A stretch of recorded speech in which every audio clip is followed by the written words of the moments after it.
Good evening, all of you. This is Dr. Jyoti KB, Associate Professor, Government First Grade College, Kobe. In this session, session 40, Introduction to Literary Criticism, we will give a brief introduction about what literary criticism is, what are the different types of literary criticism, what kind of approaches are adopted in analyzing the literary work.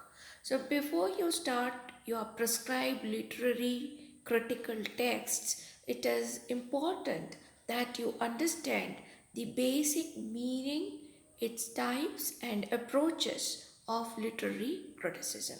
So therefore this session is intended to give a general introduction to literary criticism.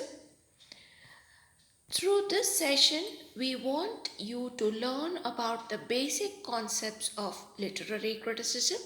We want you to understand the function, types and approaches of literary criticism. Now, what is literary criticism is the basic question you have to begin your reading of critical texts. Literary criticism is an act of interpreting, analyzing, and making judgments of individual or comparative worth of works of art, such as literature. So, literary criticism is the analysis, interpretation, and judgment of works of art like literary pieces. So works of art can include paintings, sculpture, literature, dance forms, song types, etc. So we are concentrating only on the literary criticism. So only the literary texts are chosen for your studies in under English literature, and literary criticism can go with other kinds of works of art like dance forms, sculpture, uh, song forms, paintings, etc. Now, how does it come out? In what way literary criticism manifest in our books, in our newspapers, in our media records? Now, literary criticism come in the form of comments, reviews, articles, essays. These express such analysis and judgment. Literary criticism is also the art, principle, or methods of literary critics or critical people. Now, literary criticism is the interpretation, analysis, classification, and ultimately the judgment of literary works. So, judgment of literary works which comes out of interpretation, analysis, and classification of literary works. So, interpretation, analysis, and classification are the building blocks from which you come out with your judgment. So literary criticism means judgment, and you arrive at that judgment with the help of interpretation, analysis, and classification of literary texts. Literary criticism is usually in the form of a critical essay, but in depth, book reviews can sometimes be considered as literary criticism. Usually, literary criticism comes out or gets available to us in the form of critical essays. Therefore, we have prescribed critical essays for your syllabus. Criticism may examine a particular literary work or may look at an author's writing as a whole. So, critical act or the act of judgment, which involves interpretation, analysis, and classification, can be done on a single work of an author, a novel of an author, or all the novels which are written by that author. Now, the person who does criticism is called a critic. So, not everybody, all of us involved in the process of critic's work, but only a few people get recognition as critics.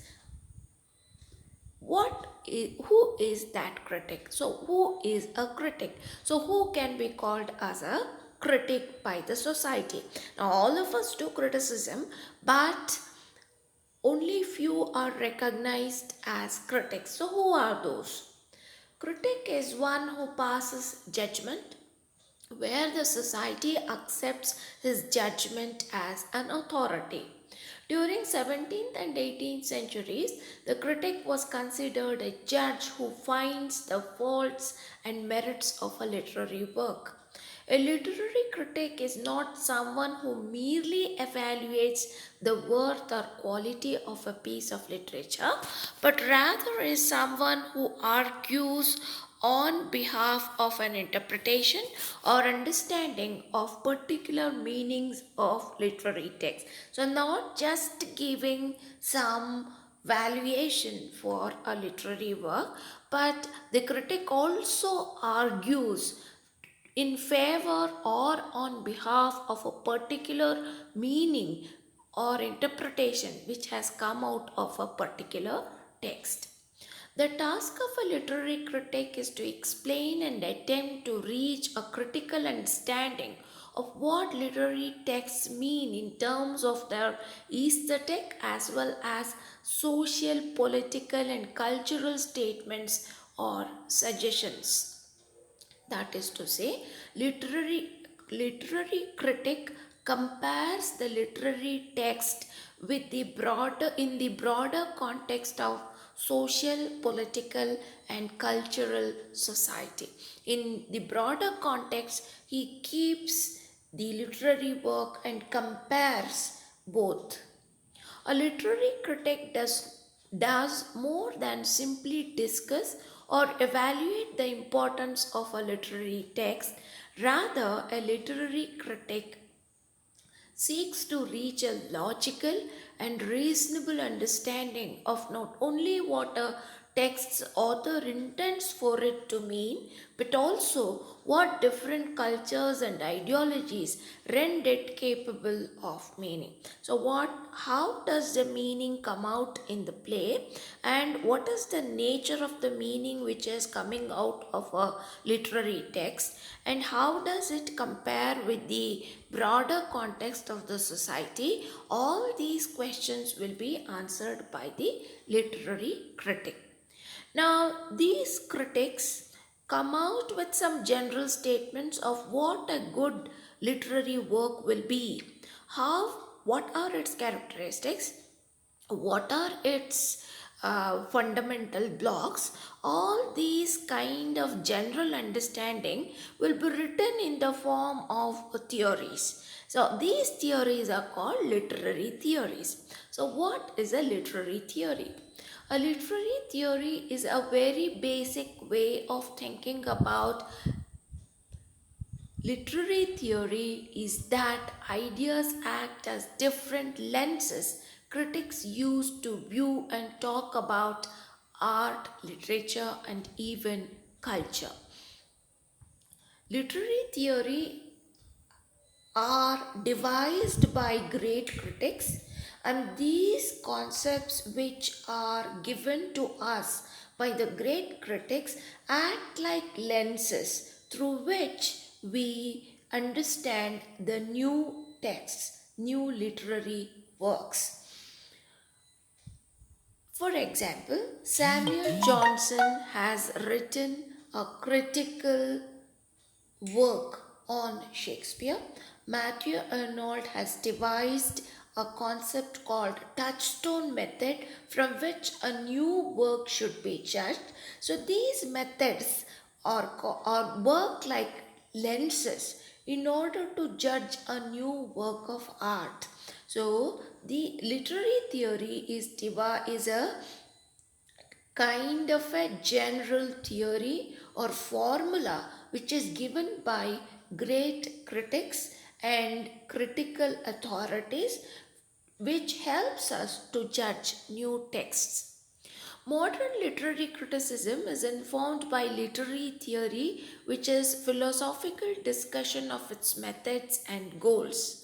If a critic is working with certain Marxist theories, he or she might focus on how the characters in a story interact based on their economic situation. If a critic is working with post colonial theories, she or he might consider the same story in terms of the relation between the colonial power and the colonized. Now, coming to the types of literary criticism. So, literary criticism can be classified in various ways. One such classification is given here. Not that this type of classification is the final, ultimate frame to understand text. No such uh, uh, meanings which should come out of this session. This is one such classification, and this is not the final one. So usually literary criticism is classified into four types: practical criticism, theoretical criticism, descriptive criticism, prescriptive criticism. These four types can be grouped into two classes. Practical criticism and theoretical criticism can be put together. Practical criticism focuses on the examination of individual texts, while theoretical criticism discusses the nature of literature and the relationship between literature, critics, and society. Now, number of literary texts will be put together, read by the critic, and then he arrives at the general nature of literature, general nature of literary texts. That is theoretical criticism. So if a critic is working towards that goal, then you call him as a theoretical critic. Now if a person is using certain formulas or authoritative theories of great critics and applying those theories to an individual poem, individual novel, or individual literary text, then we call it as a practical criticism. Now, second class of literary criticism is the descriptive and prescriptive criticism, which tends to explain the piece of literature as it is in its original form, while prescriptive criticism argues how it ought to be. So, description will give you the matter of fact, objective criticism, what it is like, what qualities of a great work it has, what it doesn't have, what exists. Only if the discussion is concentrating on this much, we call it as descriptive criticism. And when a critic tries to say the work should is like this, but it should have been like this, it is better to have another kind of arrangement or organization. So if he says what are its deficiencies, limitations, and how it could have been improved. So if the details are about how it should be improved or what changes it should be made, what modifications it should adopt, if these details are concentrated, then you say it is as a prescriptive criticism. Now you can look at literary texts in various perspectives, in various angles. These are called approaches to literature. Now, if I am a very calculative and materialistic woman, I would always look at how the rich classes will hegemonize, or how they make themselves superior, and how a critic likes the way in which the upper classes tries to make the lower classes work hard, or how they can use the lower classes for his self interest. So I am looking at the text from a materialistic or a capitalistic commercial kind of perspective. Now, there might be another person who will look at an individual text and tries to sympathize with the working class, and he tries to identify the reasons for why they were exploited. He tries to recognize the ways in which they can overcome their subordination and what other features have suppressed them, how they are stamped by the rich classes, what are its effects, how it should be improved. So, if the questions are of that kind, then you say you are looking literary text from the perspective of the Marxist angle. So there are different approaches, and if uh, a person is looking at the characters, the context, the situation, the themes, the plot within the play as something which exploits women or looks down upon a woman or tries to portray her as a inferior human being, so then it is a kind of a feminist perspective. So there are different approaches to literature, and first one they are talking, there are various ways, these are a few. So whatever we have given here is only a nutshell, it is only a brief introduction. There are various different kinds of approaches to literary criticism, only few are given here. Now, there are historical approach is one such approach to look at literature.